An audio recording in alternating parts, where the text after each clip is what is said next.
Fine. So that year we lived at the edge of town on Walnut Avenue. Behind our house was the country, vineyards, orchard, irrigation ditches, and country roads. In less than 3 minutes we were in Olive Avenue, and then the horse began to trot.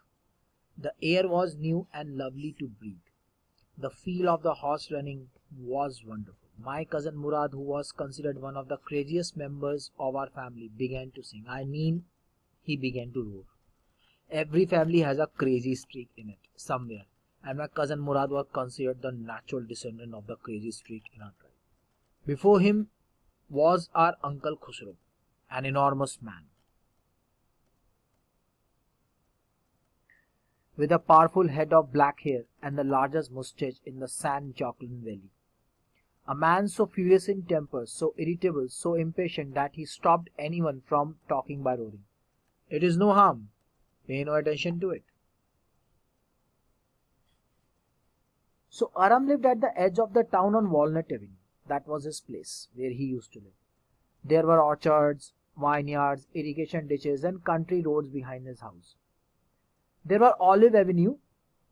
They were on. That means they reached to Olive Avenue, the place where within 3 minutes, and the horse started to proceeded.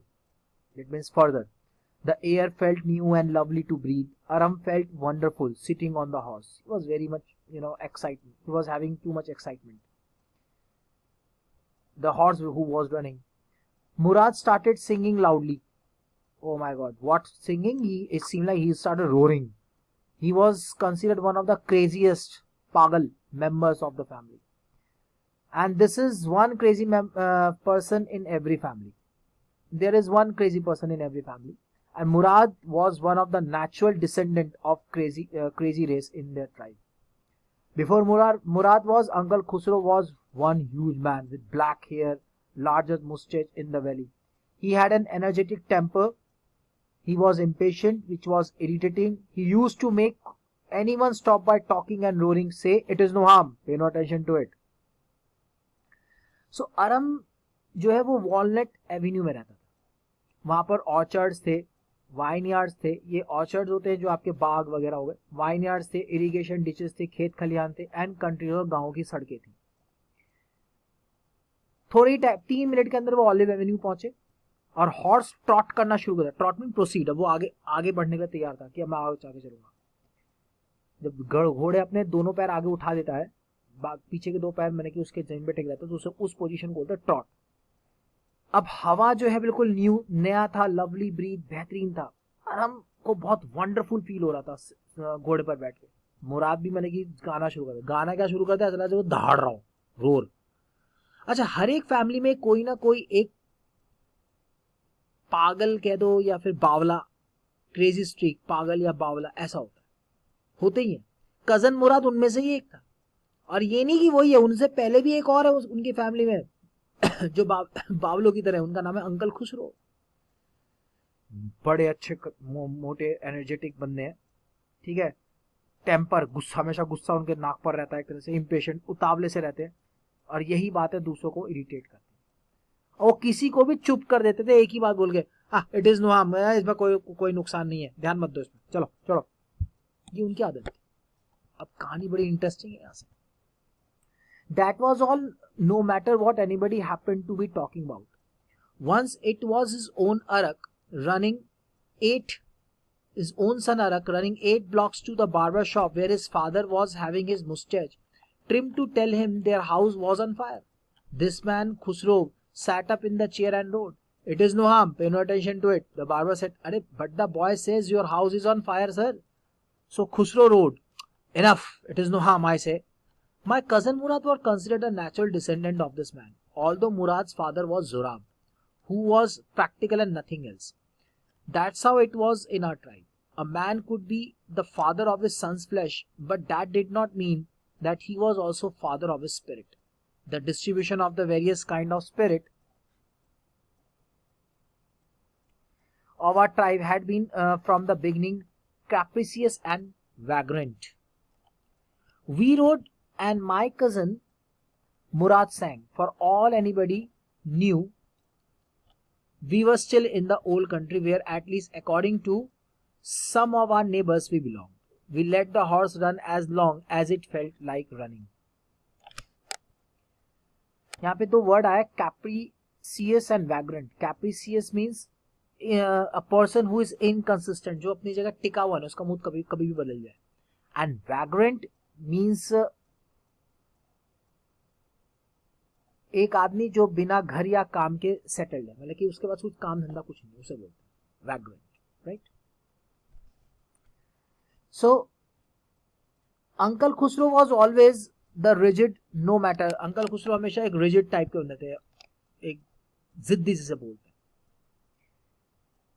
And no matter happened, and no happened to be talking about in front of him. कोई फर्क नहीं पड़ता कोई क्या कह रहा है, क्या हो रहा है उनके सामने. Once his own son अरम, once his own son, एक दिन उनका जो अपना खुद का बेटा था अरक, running to him, दौड़ता हुआ आता है. when he was getting his mustache trimmed, वो जबकि वो अपने जो mustache थे, यानी कि जो दाढ़ी थे, वो कटवा रहे थे at the barber shop. तो अरम told his father, यानी कि आपके खुसरो को बोलते हैं, that his house on fire, that means his house caught fire. इस पर वो गुस्सा हो जाता है और ही रोड धाड़ के बोलते हैं सेम डायलॉग, क्या, इट इज नो हार्म, अरे इट इज नो हार्म, कोई दिक्कत नहीं, पे नो अटेंशन टू, ध्यान मत दो. बार बार अम्यूज हो जाता है वो, उसे he got surprise. He tried to talk to him, but as usual Khusro rode again. Khusro दोबारा से वो रोरिंग की आवाज निकाल के बोलते हैं, इट इज नो हार्म, पे नो अटेंशन टू इट, कोई दिक्कत नहीं. मैं कहा ना कोई दिक्कत नहीं, घर में आगे तो लगी है, बस कोई दिक्कत नहीं, आगे लगी है ना, सब ठीक है, चलो. Amazing. Now you can understand कि कैसे होंगे uncle Khusro. Murad was considered to be natural descendant of this man. Murad भी कुछ इसी तरीके का बंदा माना जाता है, उन्हीं की फैमिली से. But he was not his son, लेकिन हाँ वो उनका बेटा तो नहीं. His father was Zorab. Mourad के फादर का नाम है Zorab, who was very practical person. हाँ, a child could look like his father, but doesn't mean he gets his nature and attitude just the same. एक बेटा अपने father के flash उनकी तरह नजर आ सकता है, लेकिन इसका मतलब ये नहीं कि उसके अंदर वही एटीट्यूड हो, वही नेचर हो. Impossible. So there are different kinds of people in their tribes. अलग अलग तरह के लोग थे उनके ट्राइब में. मूडी भी थे, विदाउट एनी सेटल वर्क और होम, मतलब कि बिना काम वाम धंधे के, मतलब कि सेटल हुए बैठे हुए हैं, चल रहा है उनका, कोई दिक्कत ही नहीं है. तो Mourad was still singing loudly. They were still in the countryside where according to neighbours they belong to. ठीक है, तो फिर वहीं पहुंचते हैं जहां पे उनका घर था.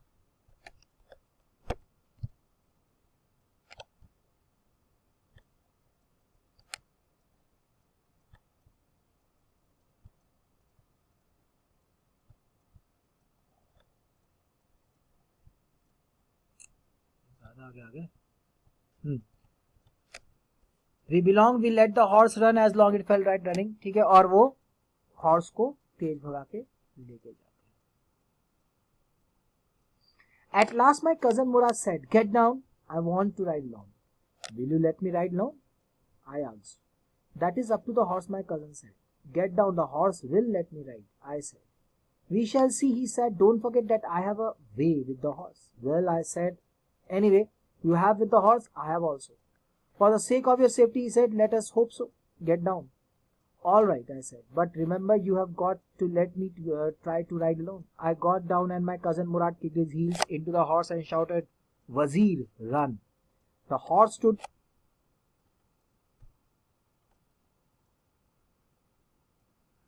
stood on his hind legs, snorted and burst into a flurry of speed that was the loveliest thing I had ever seen. My cousin Murad raced the horse across the field of dry grass to an irrigation ditch, crossed the ditch on the horse, and 5 minutes later returned dripping wet.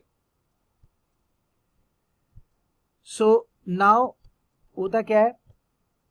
Murad asked him to get down as he wanted to ride alone. Aram asked if he could ride the horse alone. He said yes, it is up to horse. If horse wants to ride you along, and asked him to get Murad down again. Aram tried to convince him that the horse would let him to ride, but Murad said that we will see that whether horse will agree to it or not. and then he told Aram that he knows how to tackle the horse. The way with the horse means he knows how to tackle the horse. So Aram told him that he knows also. Murad told him to get down and said, "It is for your own safety. Let us hope so." Then Aram got down while telling him that he will ride the horse alone. Murad now Murad is on the horse. As you can see in the picture, he's Murad. He's on the horse. And then what he did, he kicked his heels in the horse and shouted, "Run, Wazir, Toro, Wazir, run." The horse stood on his hind legs, breathed out and ran into a speed. बहुत तेजी से दौड़ा. Right? So Murad raced the horse across a field of dry grass and irrigation ditches where when they arrived 5 minutes later they were wet. 5 minute बाद जब वो वापस आया घोड़े पर से तो वो सब गीले थे, यानी घोड़ा भी गीला था और वो भी गीला था. तो खेतों से होते हुए आ रहे थे, वहाँ पानी वानी था. तो मुराद ने उससे पूछा कि मैं भी अब मैं अकेले राइड कर लूँ. तो आराम ने कहा, देख लो, अगर हॉर्स तुमसे कह दे. उसने कहा, अरे ये हॉर्स के ऊपर है, अगर वो चाहता है तो तुम्हें ले जाएगा. वो कहता है, मुराद आप नीचे उतरो, पहले मैं जाऊंगा. आराम को उसे मनाने की कोशिश करता है. वो कहता है कि हॉर्स मुझे पता है, मैं हॉर्स को चला लूंगा. तो मुराद कहता है, ठीक है, देखेंगे कि हॉर्स किसे कहता है. तो आराम को कहता है, आराम एक ही बात बोलता है, मुझे पता है हॉर्स को कैसे टैकल करना है. I know how to way with the horse. So Aram कहता है, मुझे भी मालूम है. तो मुराद कहता है, अभी आप नीचे उतरो, ठीक है, आपकी सेफ्टी के लिए बोल रहा हूँ. चलो, लेट अस होप, उम्मीद करते हैं ऐसा हो जाए. तो आराम जो है फिर वो नीचे उतरता. मुराद घोड़े पर बैठकर उसे किक करता और उसे बोलता, वजीर दौड़ो. हॉर्स भी अपनी तेज मैंने कि अपने आगे के लेग्स, हिंड लेग्स में, पीछे वाले लेग्स को मैंने क्या नाम है पीछे रखता और ऊपर आगे के 2 पैरों को उठाकर चलता अपनी स्पीड में. मुराद जो है वो कह रहा था, वो भी रेस लगाता हॉर्स से. ठीक है, हॉर्स में बैठता, वो रेस करता हुआ जाता है सूखे घासों से होते हुए इरिगेशन डिचेस, मतलब कि वहाँ वो एरिया खेती का जहाँ पर पानी था. ठीक है, और 5 मिनट बाद जब वो आते तो घोड़ा और आपका जो मुराद, वो दोनों के दोनों वेट यानी गीले रहते. राइट. अच्छा, ये यहाँ पर एक बात आती है जो मैं आपको बताना चाहता हूँ. ये जो घोड़े के आगे के 2 पैर आप देख रहे हो, इसे बोलते हैं 4 legs, FORE लेग्स. ठीक है, 4 legs, LEGS, 4 legs. तो एक क्वेश्चन आता है, one question is being asked. Question बहुत अच्छा क्वेश्चन आता है, generally it is being asked in the ND और CDS एग्जाम्स. उसमें लिखा जाता है कि ये सेंटेंस का मतलब क्या है, या what does the sentence mean. ठीक है, 2 horses have 2 4 legs. 2 horses have 2 4 legs. ये इंटरव्यूज में बहुत ज्यादा पूछा जाता है. तो 2 इसका मतलब है, that mean 2 horses have 2 front legs. तो ये FORE, 4 मतलब सामने वाला हिस्सा, जैसे फोरहेड हमारा माथा जिसे बोलते हैं, ठीक उसी तरीके से होता है 4 legs. Understood? Fine. If any doubt, please let me know.